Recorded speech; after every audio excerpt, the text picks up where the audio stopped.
राम राम हरे हरे, हरे कृष्ण कृष्ण कृष्ण हरे हरे। ब्रह्मानंदं परमसुखदं केवलं ज्ञानमूर्तिं द्वन्द्वातीतं गगनसदृशं तत्त्वमस्यादिलक्ष्यम् एकं नित्यं विमलं अचलं सर्वधी साक्षिभूतं भावातीतं त्रिगुणरहितं सद्गुरुं तं नमामि। नमामि सद्गुरु शान्तं सच्चिदानन्दविग्रहं पूर्णब्रह्मपरानन्द ईशम् आनन्दीवल्लभं सद्गुरु सच्चिदानन्दं केवलं करुणाकरं ज्ञानयोगेश्वरं वन्दे ज्ञानदेवा पुनः पुनः। ओम नमो ज्ञानेश्वरा करुणाकरा दयाळा, तुमचा अनुग्रह लाधलो पावन झालो चराचरी। मी कलाकुसरी काहीच नेने बोलतो वचने अतिभाविका, एका जनार्दनी तुमचा दास त्याची आस पुरवावी। सर्व संतांना नमस्कार करतो, वंदन करतो। ज्ञानेश्वर माऊली सद्गुरूंना वंदन। आपण सर्वांना वंदन करून आजच्या चिंतनाला आपण प्रारंभ करतोय। काल आपण सुरुवात केली होती श्लोक नंबर 36वरती। अर्जुनाचा प्रश्न आहे, अर्जुन मांडणी करतो, विचारतो, आणि तो प्रश्न जो आहे तो आपल्यासाठी आहे असा आपण विचार केला होता। कारण अर्जुनाचा काय तो प्रश्न नाही, अर्जुनाचा प्रश्न आहे युद्ध करू काय नको, पण त्याच्या पाठीमागे मात्र त्याच्यातला मूळ प्रेरणा जी आहे त्या कामक्रोधाच्याच आहेत। कामाच्या प्रेरणेमुळेच पापाची प्रवृत्ती निर्माण होते। रजोगुणाचा उद्भव झाला की मगच सुरुवात होते सगळ्या दुष्ट परंपरेला।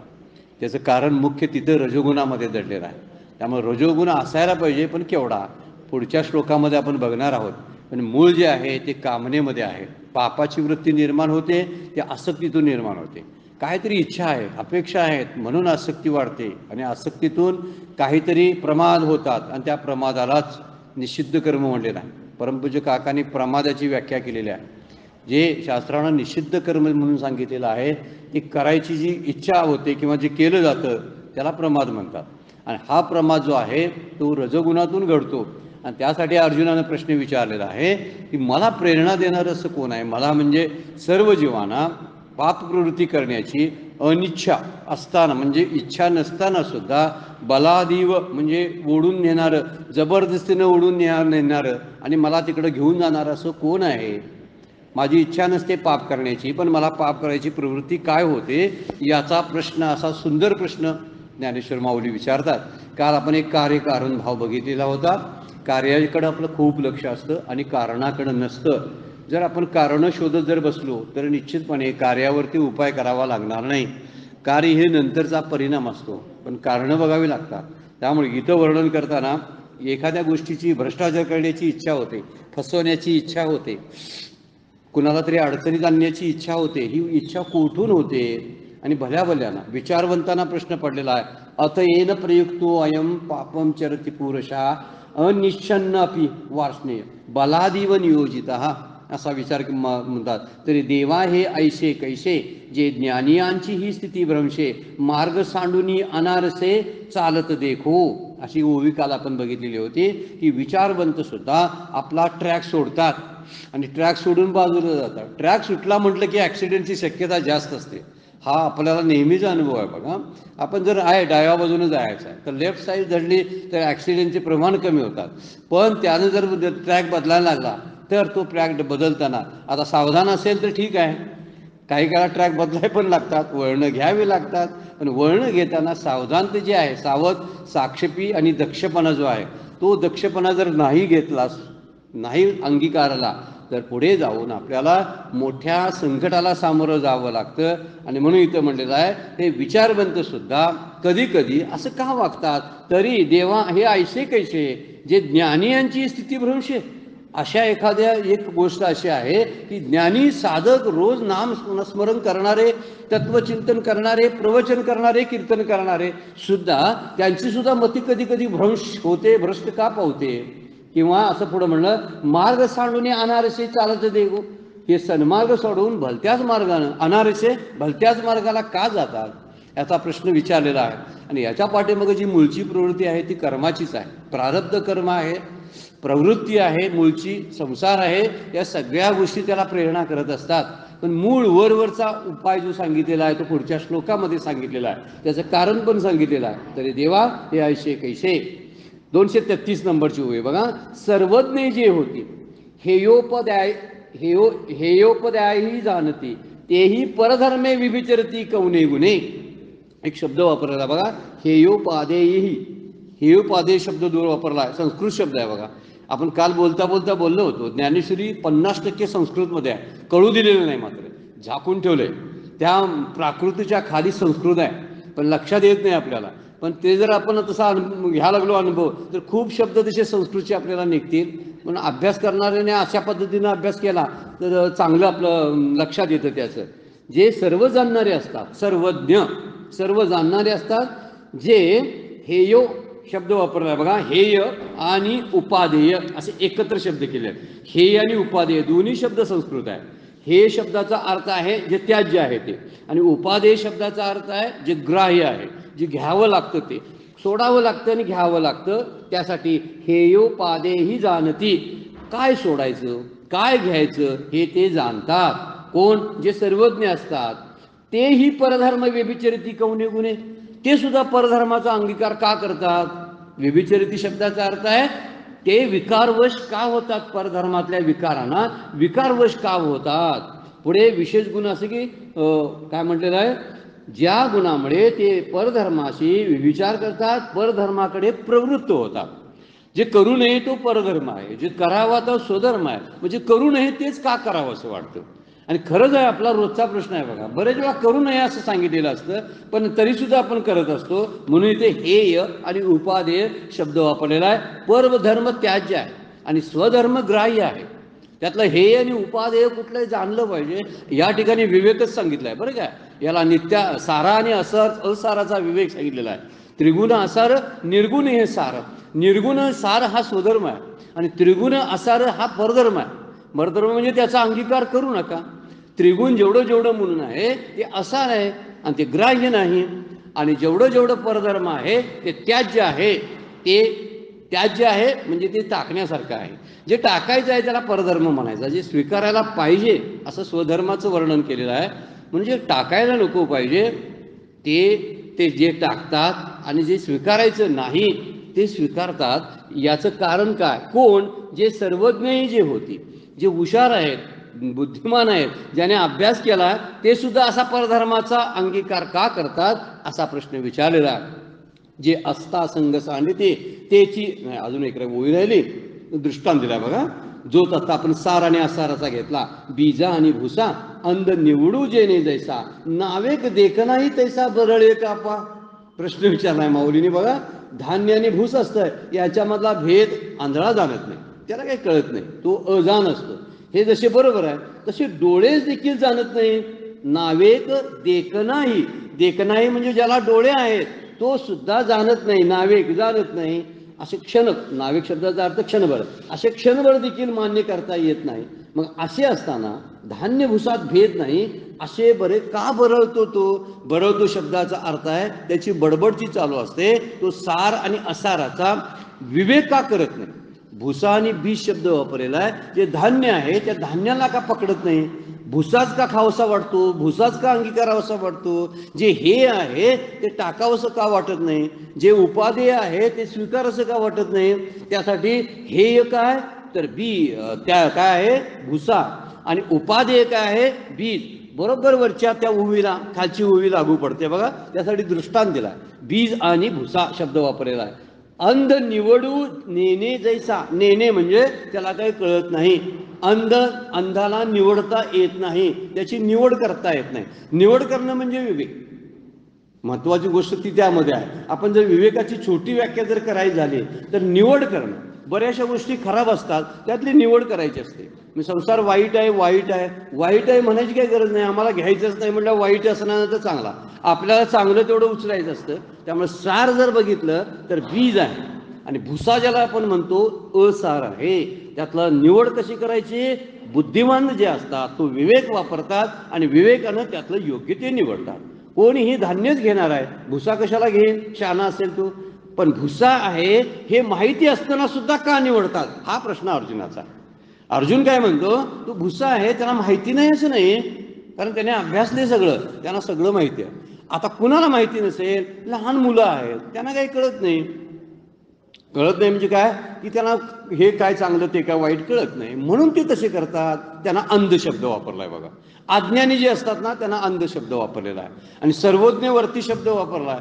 तो ज्ञानी आहेत लोक, समजते त्यांना, तरी सुद्धा निवड व्यवस्थित का करता येत नाही. त्यामुळं एखाद्या गोष्टीचा त्याज्य आणि दुसरी गोष्ट जी स्वीकार्य आहे, ग्राह्य आहे, या दोन्हीतला विवेक ज्याला कळतो तो विवेकासाठी दृष्टांत देताना आंधळ्याचा आणि डोळसाचा दृष्टांत दिला. जे डोळस आहेत ना त्याने तरी खड्ड्यात पडू नये, डोळे दिलेत ना, पण डोळे असताना सुद्धा खड्ड्यात का पडतं हा प्रश्न आहे. आंधळे खड्ड्यात पडले तर त्यांचं एक मान्य करता येतं, म्हणून म्हणतात जे सगळे असतात भूस आणि बीज हे आंधळे जाणत नाहीत, त्यांना कळत नाही म्हणून. आणि ही लक्षणं जी सांगितलेली आहेत 234 नंबरवरची लक्षणं, जर आपण दासबोधामधला पडत मूर्खाची लक्षणं जर पाहिली ना, ती लक्षणं बरोबर जुळतात बघा पडत मूर्खाची. त्याला माहीत नसते असं नाही बरं काय, मधला विचार आहे तो, त्याला सगळं माहीत असतं. माहिती असून सुद्धा त्याची एक कामना, कुठली तरी प्रेरणा, आतून कामनेची प्रेरणा आहे, त्या प्रेरणेनं तो दुष्कृत्य करत असतो. ही मुख्य गोष्ट त्यामध्ये आहे, आणि त्याला पडत मूर्ख म्हणलेलं आहे. ही पडत मूर्खाची सगळी लक्षणं त्याच्यावरती असतात. म्हणजे cigarette is injurious to health हे लिहिलेलं असते बरं काय, आणि ते वाचत वाचतच सिगारेट ओढायचं, म्हणजे हा पडत मूर्खच ना. त्याच्यावर लिहिलेलं असतं हे भयंकर आहे, वाईट आहे, यानं अमुक अमुक असे भयंकर रोग होतात, हे माहीत आहे. बरं, हे कुणाला माहिती नाही. साधारण माणसं आहेत ती म्हणतात केवढा कसला रोग होतोय कुणाला माहिती, पण जास्त कोण, डॉक्टरना तरी माहिती आहे ना. आता इथं म्हणतंय बघा, हे जे डोळस आहेत ना ते डॉक्टर, आणि आंधळे आहेत ते जे आहेत ते पेशंट आपण म्हणूया, ते पेशंट त्यांच्याकडे जातात. ते त्यांना काय पटत नाही ह्याच्यामुळं असा आजार होतो तसा आजार होतो. पण ज्याला खरंच ज्यानं शास्त्र वाचले त्या डॉक्टरना तरी माहिती आहे ना. पण ते डॉक्टरच जर तसं करत असतील तर, आणि हे करतात म्हणूनच ती ओळी टाकलेली आहे बरं काय. हे ज्ञानी जे आहेत त्यांचा भ्रंश का होतो, ते भ्रमित का होतात, माहिती असून सुद्धा असं का करतात. म्हणून दुर्योधनाचं एक प्रसिद्ध आहे बघा महापर्वामधलं वाक्य आहे, महाभारतामधलं, जानामि धर्मम नच मे प्रवृत्ती आणि जानामि अधर्मम नच मे निवृत्ती. दोन गोष्टी त्यामध्ये सांगितलेल्या आहेत. पुढं तो म्हणतो केनापि देवेन हृदय स्थितेन यथा नियुक्तो अस्मिन तथा करोमी. मला कोण करायला होतं, माझ्या हृदयात कोणतरी देव आहे. तो काय बोलतोय बघा, ते चुकीचं बोलतोय, पण माझ्या हृदयात कोणतरी देव आहे, तो देव मला प्रेरणा देतो. कशाची बघा, जानामि धर्मम, मी धर्म जाणतो बरं का, मला धर्म आहे कसा आहे, धर्माची व्याख्या माहिती आहे, धर्माचं तत्वज्ञानही माहिती आहे. नच मे प्रवृत्ती, पण माझी प्रवृत्तीच होत नाही तिकडं. मला धर्म जाणतो मी, पण तो धर्म पाळण्यासाठी जी प्रवृत्ती लागते ती प्रवृत्ती माझ्याकडे नाही. आणि पुढे काय म्हणतो बघा, जानामि अधर्मम, मी अधर्म कोणता हेही जाणतो, भ्रष्ट नीती कोणती आहे हेही मला जाणता येते, परंतु नचमे निवृत्ती, पण ती मला सोडता येत नाही. दोन उलटसुलट शब्द वापरले बघा. चांगल्याची मला प्रवृत्ती होत नाही, म्हणजे ग्राह्य जे आहे, जो बीज आहे ते स्वीकारायची माझी प्रवृत्तीच होत नाही. आणि जो भुसा आहे तो मला कळतो, जानामि अधर्मम, मी अधर्म काय जाणतो, परंतु नचमे निवृत्ती, मला सोडताच येत नाही तो. बरीचशी माणसं असं म्हणतात बघा, दारू भयंकर आहे पण आम्हाला सोडता येत नाही. म्हणजे धूम्रपान करणं भयंकर आहे, वाईट आहे, पण आम्हाला सोडता येत नाही. मग प्रेरणा कोण देतं पुढे मिळलं, केनापि देवेन हृदय स्थितेन, माझ्या हृदयामध्ये स्थित असलेला जो एक कोणतरी देव आहे. देव शब्द चुकीचा वापरलाय, वास्तविक तो भयंकर शत्रू आहे, पुढच्या श्लोकामध्ये सांगितलेला आहे. तो देव नाही, तो आतमध्ये बसलेला केनापि देवेन हृदय स्थितेन यथा नियुक्तो अस्मी तथा करोमी. तो जसं सांगतो तसं मी करतो. जो आतून मला प्रेरणा देतो, म्हणतो असं कर तसं कर, तिकडे जा, तुझा जिथं अपमान होतोय तिकडेच जा, परत परत असं काहीतरी करायला लावतो. खाऊ नये ते खायला सांगतो, करू नये ते करायला सांगतो, जाऊ नये तिकडे जायला सांगतो, विचार करू नको म्हणून शास्त्रानं ज्याचा सांगितलाय तोच करतो. म्हणजे बरोबर तेच करत असतो. म्हणजे उदाहरणार्थ आपण लहानपूर्वी मुलांना म्हणायचं ना, चंद्र बघायचं नाही, आज चतुर्थी आहे आणि त्या चतुर्थीची चंद्र पाहायचा नसतो, मुलं त्याच दिवशी पळायला जातात. काय ती प्रवृत्ती असते कुठली काय माहीत नसते, पण जे जे म्हणून करू नको म्हणून सांगितलेलं असतं तेच बहुतेक बऱ्याच वेळा केलं जातं. हे बघतो आपण, जे जे करायला कुठेही शास्त्रानं सांगायला नाही ते मात्र केलं जातं. म्हणून दुर्योधनाचा हा चपकल प्रश्न आहे. दुर्योधन ज्ञानी मनुष्य होता बरं काय, तरी सुद्धा त्याच्यावरती काम आणि क्रोधाचं, राग आणि द्वेषाचा जो पगडा होता त्यातूनच महाभारताच्या सारख्या भयंकर युद्धाची निर्मिती झालेली आहे. तोच क्रोध नंतरच्या युद्धाला कारणीभूत पडलेला आहे. आणि म्हणून म्हणतात, हा जो कोणी देव माझ्या हृदयात बसलेला आहे तो मला नेमून देईल तसं मी काम करतो म्हणलेलं आहे बघा. नियुक्तो अस्मी तथा करोमी. जे नियुक्त माझ्यासाठी केलेलं आहे तसं तसं मी करतो. याला कारण काय कळत नाही. 234 नंबरची उभी तशीच सांगते बघा. बीजा आणि भूसा अंध निवडू देणे जैसा नावेक देखना ही तैसा बरळे का.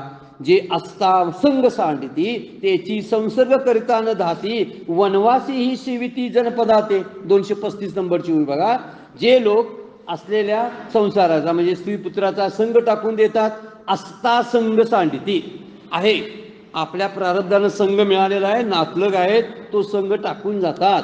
त्याची संसर्ग करिता न धाती. तेच परत काय करतात, परत संसारामध्ये येतात. स्त्री पुत्राचा संघ करूनही तृप्त होत नाहीत. न धाती, धाते म्हणजे तृप्त होणे, समाधानी होणे. न धाती वनवासी ही सेविती. जे वनात राहणारे आहेत तेच पुन्हा लोकांनी गजबजलेल्या नगरात येऊन राहतात. वनवासी ही सेविती जनपदाते. जनपदाते म्हणजे परत माणसात येतात. हे का असं करतात म्हणजे अगोदर स्त्री पुत्राचा संघ टाकायला नको पाहिजे होता, न विचार करता टाकून गेला आणि तिथं राहिला. पण ते सोडून काही जण त्यातले सुद्धा काही वनवासी जी झालेले आहेत ते वनातून इकडे येतात आणि परत संसार करतात. अशी अनेक उदाहरणं आपल्याला पुराणामधून आणि काही शास्त्रामधून वर्णन केलेले आहेत. आणि त्यावरून ही गोष्ट आपल्याला लक्षात येतं. सोडलं सोडलं म्हणत असतात पण परत त्यामध्ये असतात. सोडलेल्याचा संघ असतो तसाच असतो बरं का.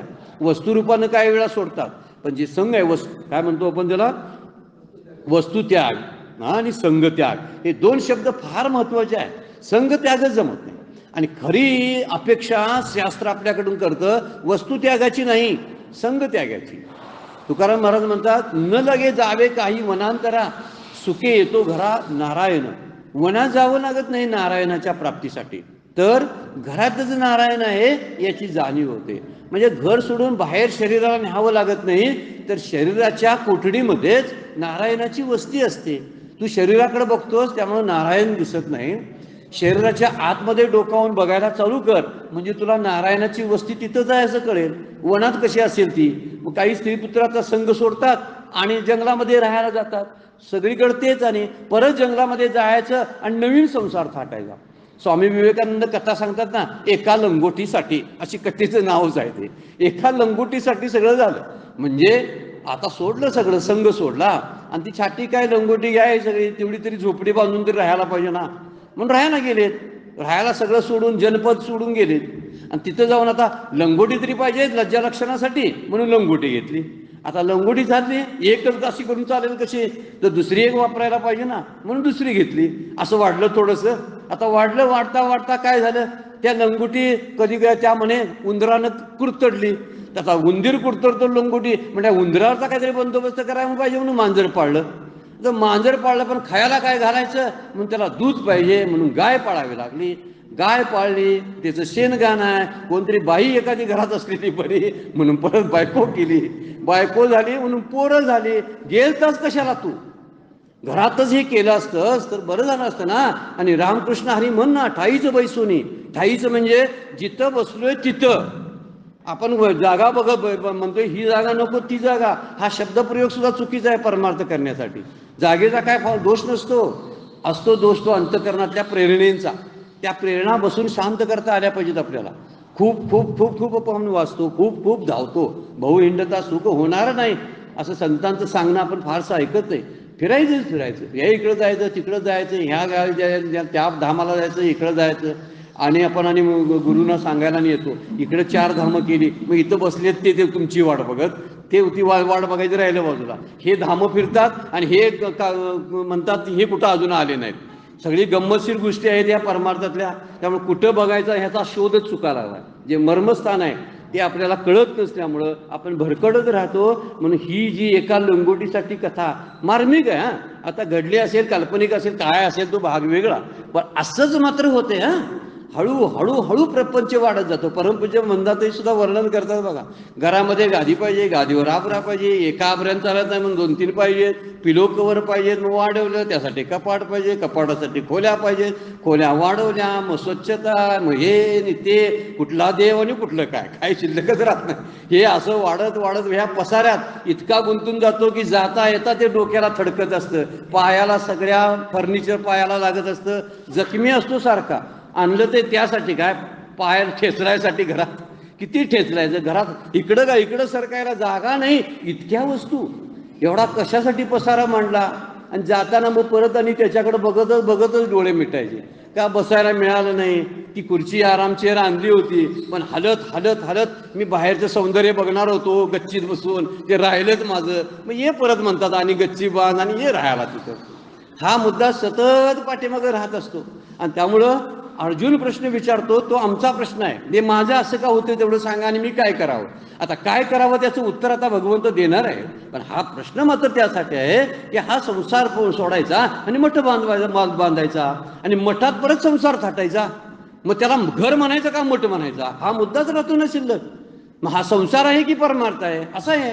मग परमार्थ करता म्हणूनच दासबोध फार सुंदर वर्णन करतोय बघा, की तुमचा संसार अगोदर नीटनेटका लावा, व्यवस्थित करा.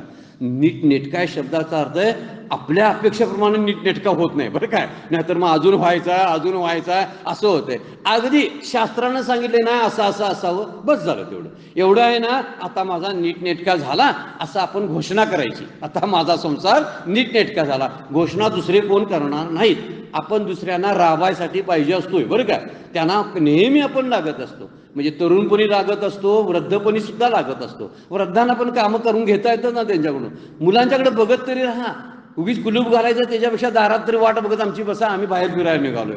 असलेल्या घरात बरं म्हणून काही जण आई वडिलांना आपल्या जवळ ठेवतात. घर भरून दिसतंय बघा, आई तू आलीस करे, घर भरून नाही, ह्याला फिरायला दोघांनी मिळालं म्हणून घर भरल्यासारखं असतं ते.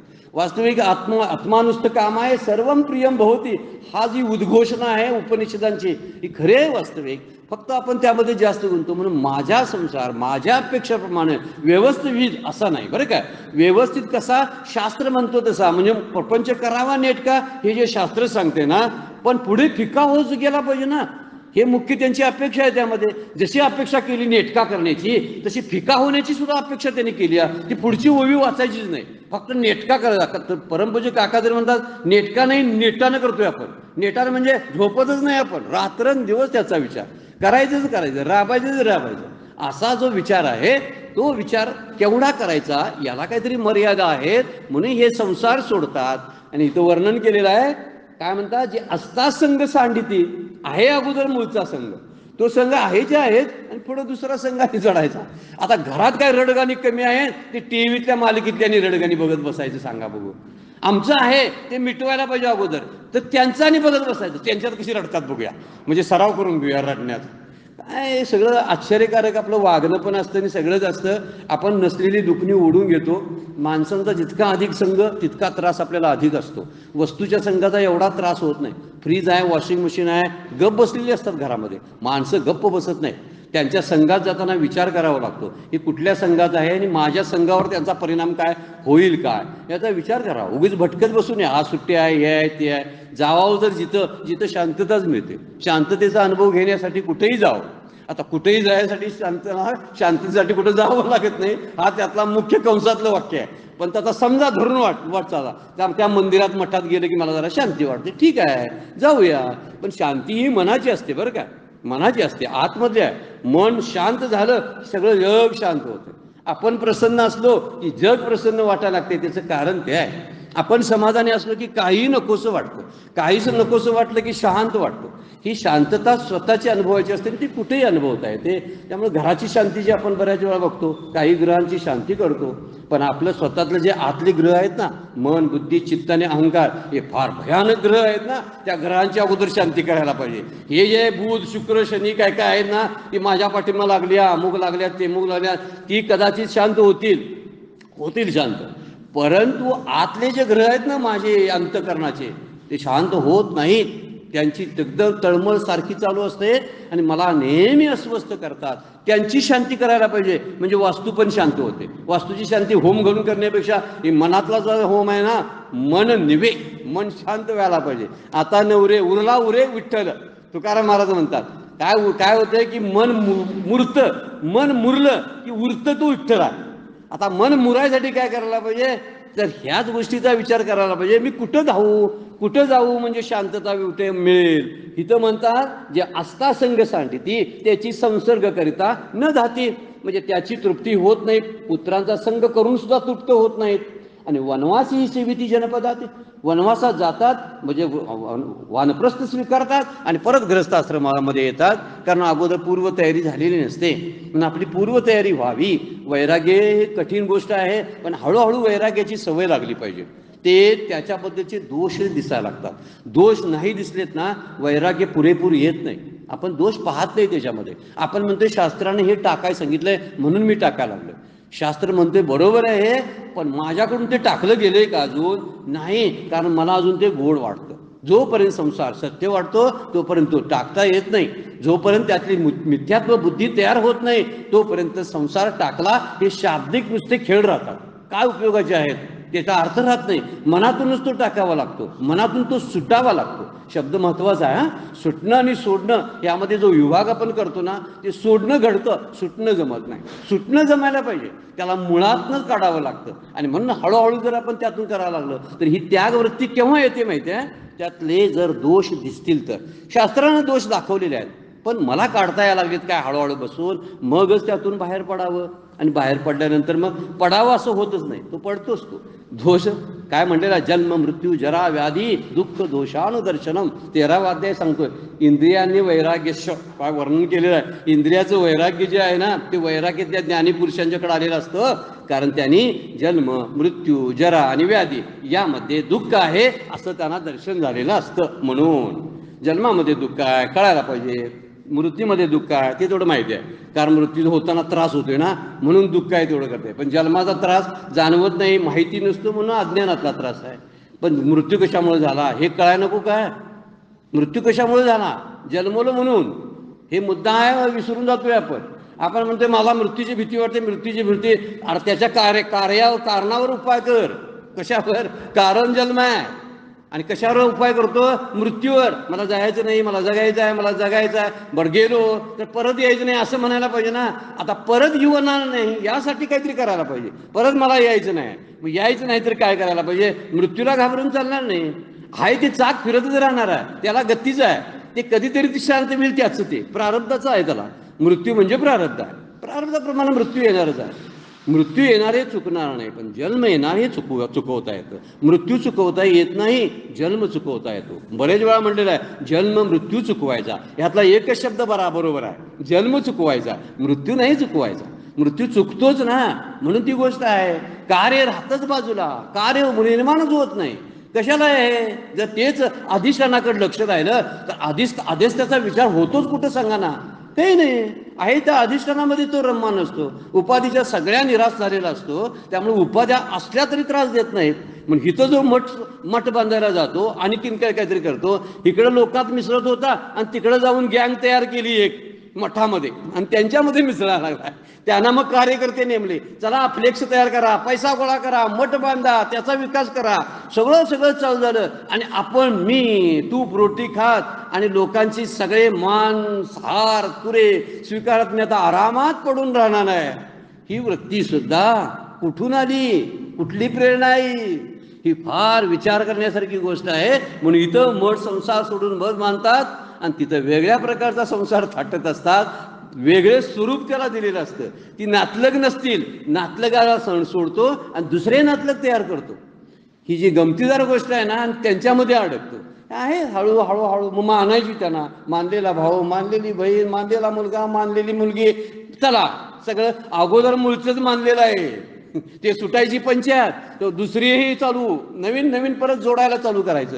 जोडायचा भाग करायचा नाही. जिथं जोडणं आहे तिकडं आपण जात नाही, जिथं योग आहे तिकडं जात नाही. जिथं संयोग आणि वियोग आहे त्याच्याकडे लक्ष आपलं असतं. वियोगात आणि संयोगातून सुटलो तरच योग आहे, जो खरा म्हणजे असंग अयम पुरुष शब्द वापरलेला आहे. असंग जे आहे ना, त्या असंगाशी खरा माझा योग आहे. आणि इथं म्हणतात संग करतो. संग कसला करतोय? कशाचाही करेल मग तो, भले मग जाऊन संसार थाटेल तर वनवासात जाऊन वनामध्ये, किंवा घरात येऊन ते घरातला संसार करेल. दोन्ही संसारच होता, एक परमार्थातला संसार आणि एक संसारातला संसार. संसारातला संसार सोडायला सोपा असतो, परमार्थातला संसार सुटलेले फार कमी आहेत. ज्यांनी सुटला ते जीवनमुक्त झाले, परमपूज्य काकांसारखे. कशातला? परमार्थातला संसार ज्यांना सुटला तो. किती गंमतशीर शब्द आहे आणि वाक्य पण उलट सुलट आहे. पण परमार्थात संसार असतोय बरं का. हे माझे आहेत, हे असे आहेत, यांना मी मार्गदर्शन करतो, हा ग्रंथ माझा आहे, ही माझी पुस्तकं आहेत, हे सगळं आहे, ही माझी देवता आहे, मी हे सगळं ह्यात मी करत असतो, अशी साधना आहे, हे माझी साधनेची जागा आहे. सगळं हा परमार्थातला संसार आहे. जोपर्यंत हा सुटत नाही ना मनापासून, मी माझं हे सुटत नाही परमार्थातलं सुद्धा मी माझाने आहे. काय विचार करण्यासारखा, विचार करील तेवढा थोडा आहे. आपण संसाराचा फक्त विचार करतोय बरं काय. ते टाकावं आहे, टाकावं आहे, का टाकावं कुणाला माहिती. ह्यानं अंगाशी त्याच्या लगड करायला गेल्यावर कोण टाकावं काय करेल. बोराडीचं एक वाक्य दिलेलं आहे, ओवी फार सुंदर आहे माऊलीने.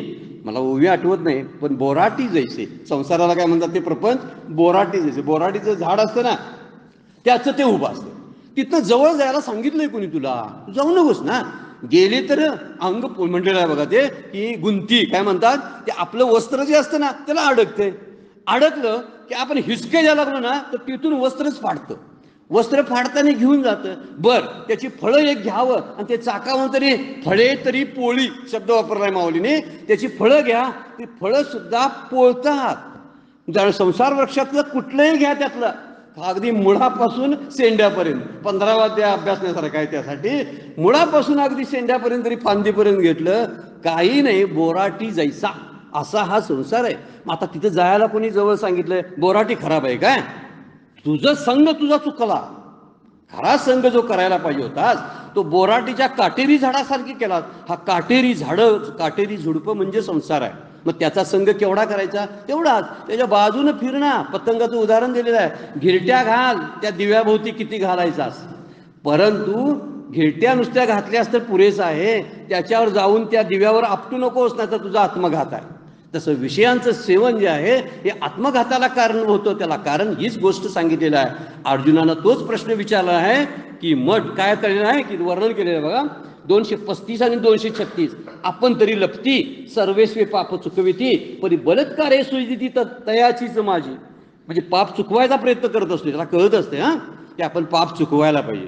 ही पापाचा मार्ग आहे, या पापाच्या मार्गाने जायचं नाही. चोरी करणं, चाडी करणं, निंदा करणं पाप आहे, हे माहीत असतं का नाही? असतं. चुकवण्याचाही प्रयत्न करतो बघा. पाप केल्यावर जे लोक लज्जने लपून बसतात, मित्रमंडळींनी मद्य पान सेवन करण्याविषयी आग्रह केला तरी सुद्धा जे सर्व प्रकारे पाप चुकवतात, कधी कधी चुकवतात हा. म्हणजे प्यायला गेले कुठंतरी तर प्यायचं नको, मला ते चालत नाही म्हणतात. पण जर फारच आग्रह झाला ना मित्रांचा, तर म्हणतात बघा, पण तू जणू कोणाच्या तरी बलात्काराने त्यांचा पापात प्रवेश केला जातो का, असं असा प्रश्न विचारला अर्जुनानं. असं का होतंय? त्यांना पापापासून पळायला बघतात. ते पळायला बघतात तर ते ओढतंय का त्यांना? पाप का ओढतंय? पाप अजिबात ओढत नाही बरं का.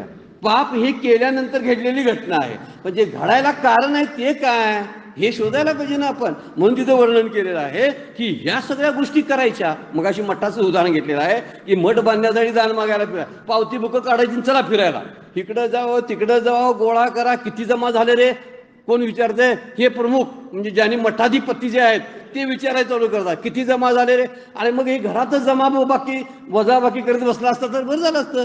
घरात असाच हिशेब होता, तिथं फक्त भाजीपाला किती आणला, हे किती आणला असं होतं. इथं पावते किती जमा झाले आणि किती खर्च आला हे आहे. ह्यातला कोण जवळचा, कोण विश्वासू, कोण त्याला नेमणं गरजेचं आहे, तो कुठं आहे, तो जरा धोकादायक आहे. झाला बघा, मत्सर द्वेष सुरूच होतो. ही कशी गंमतशीर गोष्ट आहे बघा. आणि चक्र आहे, आणि या चक्रात अडकलेलं कळत नाही, अशी ह्या चक्राचं एक लाक्षणिक विलक्षण स्वरूप आहे बरं का. कळत नाही की आपण या चक्रामध्ये अडकलेलं आहे. त्यामुळं हे सगळं फिरायला लागलास, मठ बांधायसाठी सगळं करायला लागलास, भजन कधी करायचास? सुटायचा विचार कर रे बाबा. काय बांधून घ्यायला लागला स्वतःला, आणि फक्त स्वरूप बदलस, वेगळं स्वरूप दिलंस असेल काहीतरी. पण तिथं घरामध्ये काहीतरी होतं, छोटंसं घर, इकडं मोठी मूर्ती बसवली असेल, या पलीकडं केलंस का? दुसरं काही नाही. म्हणून भजन कधी करायचं? संसाराची चिंता सोडली आणि नंतर मठाची चिंता लागली, आता कसं व्हायचं, ह्याच्या पाठीमागं कुणी चालवायचं. अरे तुला काय लागलं रे, तुझं तू केलंस ना, सोड ना डोळे मीठ आणि जा ना घरी. आता घरी म्हणजे कुठून आला होता तिकडे, घरी शब्दाचा आता इथं तुझे काहीच नाही, चुकून आलाशी जेती जाई जेतीचा तेथे. आत्माराम काय सांगतोय बघा, येथे तुझे काहीच नाही, बुलला आहेस काही, चुकून आलाशी जाई जेतीचा तेथे. तू समर्थाचे लेकरू, अभिमाने घेतला संसारू, अभिमान सांडता पैल पारू पावशील बापा. हे एवढं टाकीतच, म्हणजे तू संसाराच्या पलीकडे गेलेलाच तुला अनुभव यायला लागेल. संसार तुझ्यासाठी त्रासदायक ठरणार नाही, तूच तुझ्यासाठी त्रासदायक आहेस. नामामध्ये अडचण काय, माणसं, नातवंड, घरातले पाहुणे नाही, तूच स्वतः तुझ्या नामातला अडथळा मोठा आहेस. तू स्वतःची अडचण दूर कर. दुसऱ्या अडचणी ह्या कशा आहेत, दुर्लक्षित आहेत, अगदी सोप्या आहेत, त्या जाण्यासारख्या आहेत. त्यांची आठवणच काढली नाही ना की त्या आठवणीत ती निघून जातात, विस्मृतीत जातात. पण आपण स्मृतीत ठेवतो त्यांना, म्हणून इथं म्हणलेलं आहे मठाची चिंता करत बसायचं, म्हणजे ते पारमार्थक संसार जो आहे त्याचा. म्हणून पाप नाही व्हावं म्हणून लपून बसतात, पण पाप काय त्यांना सोडत नाही, शोधत येतात म्हणतात माऊली. त्यांना पाप शोधत येतात.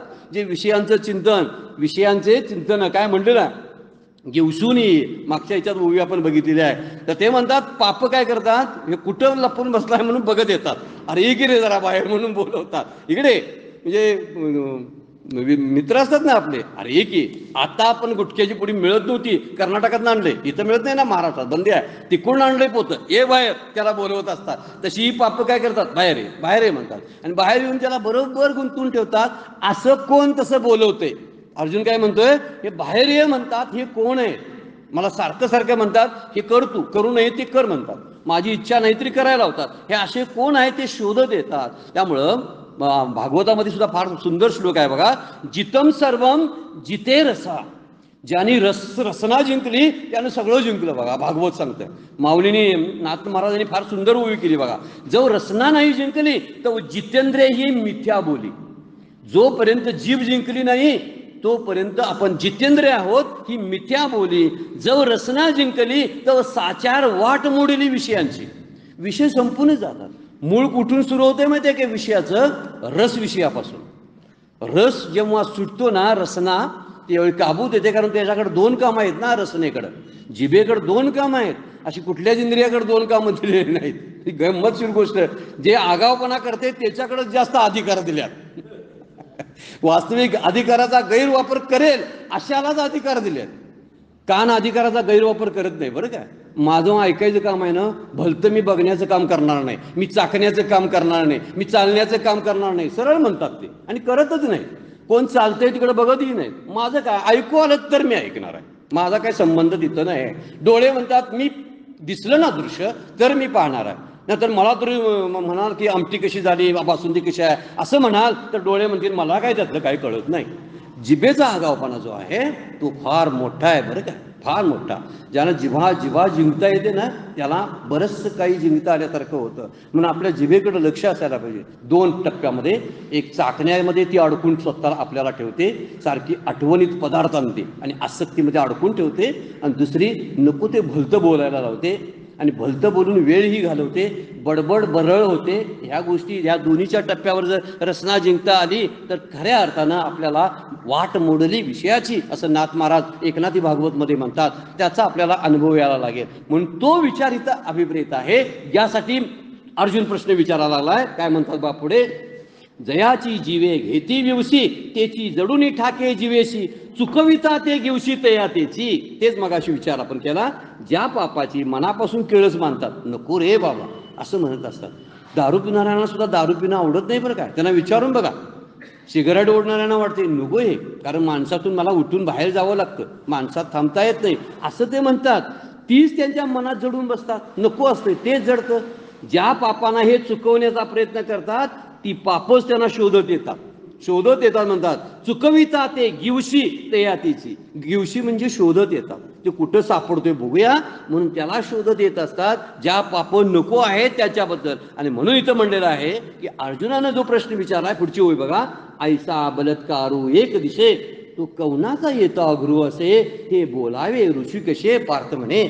ऋषिकेश शब्द वापरलाय भगवंतानं, पार्थ शब्द अर्जुनासाठी वापरलेला आहे. म्हणजे पार्थीचा पुत्र म्हणून पार्थ असा शब्द आहे. ऋषिकेश ज्याला काय म्हटलं ते निद्रा जिंकणे काय काय काय ऋषिकेश शब्द वापरलेला आहे हृदयाच्या ठिकाणी. असा जो पाप करण्याविषयी बलात्कार दिसतो तो कोणाचा हट्ट आहे, कोणाचा येतो आग्रह असे, कोण हट्ट करतं ते, हे देवाने मला सांगावे असं अर्जुन म्हणाला. शेवटची ओवी त्यासाठी वापरलेली आहे. देवा तुम्ही मला सांगा की मला हट्ट करायला लावणारी ही गोष्ट कोण आहे, कोण आग्रह करतं. त्यामुळे अर्जुनाचा प्रश्न जो आहे खरा मुमुक्ष आहे आणि मुमुक्षनं मोक्षाचाच विचार केला जातो मुमुक्षकडून. आणि सगळ्यांनी मोक्षाचा विचार करावा, इतर गोष्टीचा ज्याचा विचार करायचा नसतो, जे अनप्रॉडक्टिव्ह थॉट आहेत. कालच्या आपल्या आशीर्वचनामधली सुरुवातच आहे की फालतू गोष्टीचा विचार करण्यामध्ये म्हणजे आयुष्याचा दिवसाचा खूप वेळ आपण वाया घालवत असतो. त्यापेक्षा तत्वचिंतन करावं.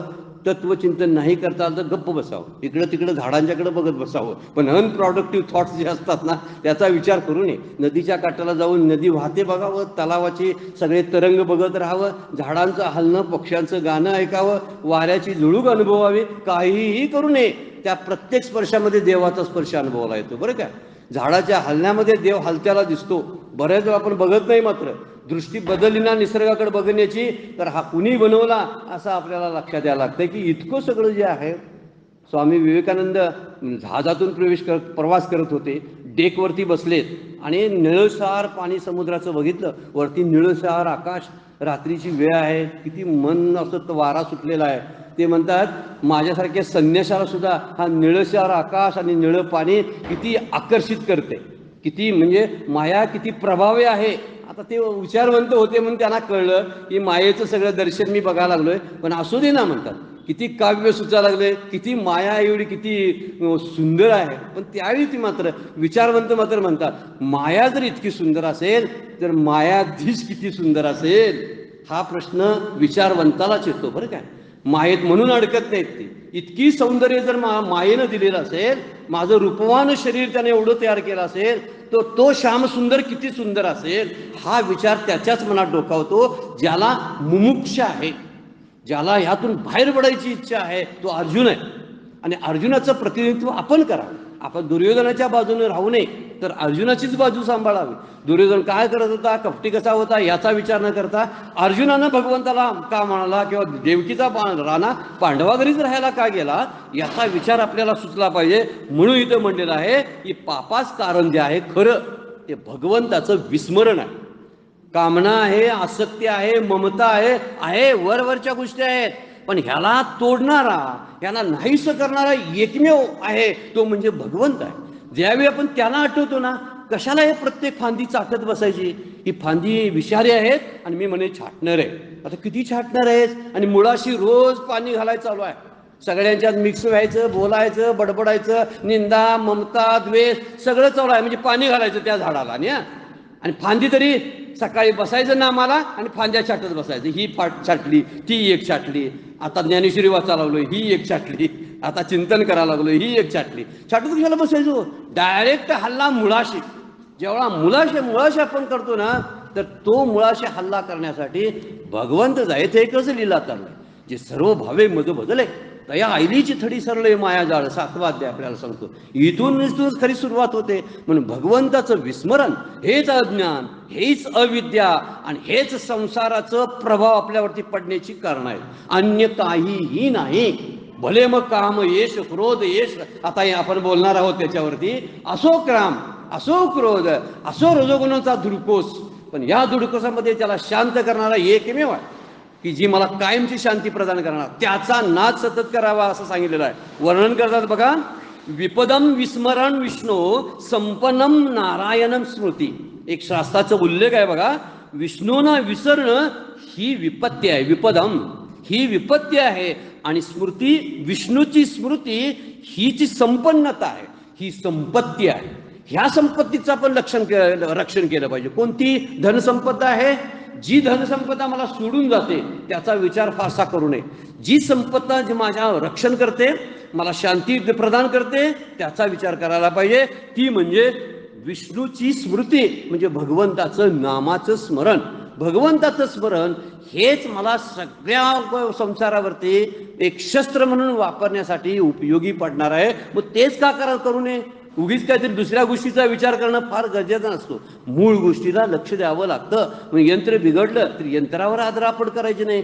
आता काही वेळा वीज गेली असेल तर यंत्र बिघडतं ना, म्हणून ती खरी गोष्ट ती काय, लाईट गेल्यावेळी सगळं बंद होतं. म्हणून अंतःकरणातील काही गोष्टी आहेत, ह्या ज्या आहेत षड्रिपू, त्या हळूहळू घालवायच्या.